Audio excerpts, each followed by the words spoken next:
This entire time, GT Sport has just been the prologue to Gran Turismo 7. Well, here we are. Hi, I'm Luis Moreno from Legion of Racers, and I'll be doing a review of Gran Turismo 7. This is it. Gran Turismo is finally back on the main numbered series with Gran Turismo 7, just in time for its 25th anniversary. Developer Folipony Digital claims it would be the most complete Gran Turismo game to date. It's been 9 years since Gran Turismo 6, and just a little over 4 years since GT Sport were released. It is also the first in the series to release on multiple generations of a console, being made available for both the PlayStation 4 and PlayStation 5. So after years of development, how does it stand out as the real driving simulator today? Upon completing the introductory music rally, players get to see the new world map, something that hasn't been seen since Gran Turismo 4. But unlike the older games, not all features are open to the player right away. After the player buys their first car and checks out the garage, players are introduced to the new GT Cafe feature, which is a core part of GT7. Players are given menu books, which are basically the quests of GT7. The menu books are the key to unlock many of GT7's features, as well as collecting many of over 420 cars and completing the many race events and missions of the game. The GT Cafe gives players a great sense of progression never before seen in any past Gran Turismo title. As players complete more of the GT Cafe menus, the true colors of GT7 shine bright as the best parts of past Gran Turismo games become accessible. It is clear how Polyphony has developed on the single-player aspect of GT7 as opposed to the campaign modes of GT Sport. Individual race events have been restructured in a way that they are now grouped by tracks that you have unlocked. Championship events also make a return, wherein you commit to a continuous series of races in a single car. Races can come with or without performance points requirements previously implemented in Gran Turismo 6. Provided your car is within the recommended performance points for the event, the races should be fairly easy to win. Some of the World 2 drivers placed as AI in the game also give you some tips on how to improve your driving experience.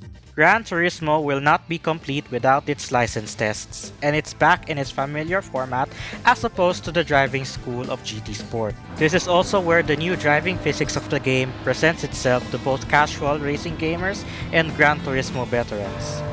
The driving model of GT7 is particularly tricky on cars with standard road tires. Forget everything you know from GT Sport. The understeer and oversteer is more pronounced, and most of the time when the car snaps, it's much more difficult to recover without incident. The most noticeable difference, however, is how most cars behave at corner exits. Just when you think you're clear and feel the car is good to accelerate, the rear end suddenly breaks loose and the car snaps. It might be a little overdone, but it makes for a good challenge in getting gold in all licensed tests and events. Dynamic weather and daylight changes are also implemented in GT7, adding to the challenge. Trying to avoid puddles at a flooded track at night would be a nightmare. Gran Turismo 7 is all about car culture and style. It would not be complete without being able to make upgrades, tuning and styling your car to your preference, and of course taking care of your car. Individual car upgrades can be purchased and installed once again from the tuning shop, and GT Auto makes a glorious return with the ability not only to give your car some tender loving care, but also the ability to put your choice of body and aero kits on your favorite road cars. There are over 420 cars at launch, with more to come on future updates. And thankfully, no more duplicate Nissan Skylines. Players start out in the used car dealer, where they can purchase old cars for a low price. However, there are some old models that reflect their real-world prices due to their popularity. As players progress through the events and GT Cafe quests, they will also develop a sense of appreciation of the car's stories. A deeper dive into the history of cars can be found in the Brand Central, which was featured in GT Sport. 21st century cars are also available here. As for the more iconic racing machines of the past, players can find those in the Legend Cars dealer. There is a story for every car in Gran Turismo 7. The multiplayer of Gran Turismo 7 has not changed much from Gran Turismo Sport.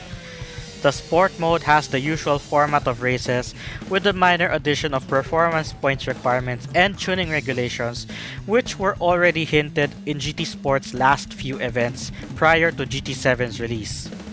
The only new addition to GT7's multiplayer is the new meeting place feature from the World Circuits menu, where players can show up in any car and do anything on track. Other than that, the lobbies and structure of GT7's multiplayer is pretty much unchanged from GT Sport. Ray tracing is among the highlights in the PS5 version of GT7, but unfortunately, it is only enabled during race replays and 3D scenes. The biggest standout, however, on the PS5 version are the lightning fast load times, taking advantage of the PS5's custom SSD. It only takes roughly 2 to 3 seconds to load a track and an event. As of this review, I still have a long way before completing GT7's single-player campaign. Polyphony Digital's message is clear, however. Gran Turismo is truly back. GT7 takes the best features of all past GT games from GT1 to GT Sport all rolled into one. The GT Cafe adds a great touch of progression and personality to the players. Regardless if you're a hardcore sim racer, a Gran Turismo veteran, or a casual gamer, this is a racing game to celebrate our love for cars. I would give Gran Turismo 7 a 9 out of 10. For more content and updates on events, make sure to check out Legion of Racers on our social media pages and our website at legionofracers.com.